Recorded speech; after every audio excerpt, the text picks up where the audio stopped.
继续落南来看台南，仁德宝华路甲崇德路口是当咧做暗空的工程，因日透早5点，所怀疑是因为地基陷落，基固倒去，去逮到一个姓夏的巡办人员，送医由管救无转来。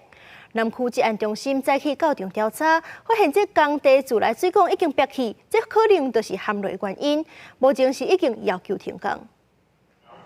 天也未光，台南市消防局就赶紧出动，因为仁德区新公里一搭下水道的工程，那像有人互基固底掉咧。消防人员到场了后，发现就是一个姓夏的工地巡办人员，互底伫地骹，赶紧调派大型机具来救人，不过救出来是已经无生命现象。那我们抵达现场的时候，发现2部大型的发电机，然后呈现倾斜的状态，然后将该名男子压住了。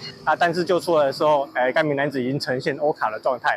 姓夏工地人员送医了后，由原不治死亡。这个下水道工程以往伫暗时拢会派工作人员巡视，所以因为不明的原因，互基固倒落去发生意外。针对这件代志，南区治安中心伫咧22早起派人去调查，初步判断应该是工作站周边的自来水管线破去造成的。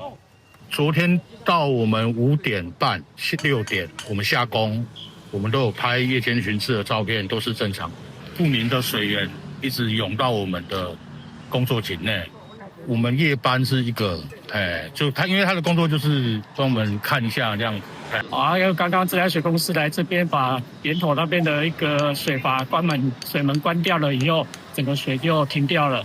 所以大概初步判断，应该可以去确定说是自来水管线的破裂的问题。等那个整个开发完、确认完原因以后，提出改善计划以后，我们才会准许他们再继续施工这样子。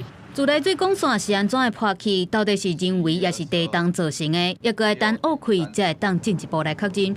也毋过，这个案场伫咧顶礼拜才发生，因为安全防护不足，互人下令停工，罚11万块。即摆又搁出现公安意外，目前是已经要求工程局部停工，等待事故的原因调查清楚了后，确认敢有违反相关的法令规范，才搁决定要安怎处理。记者综合报道。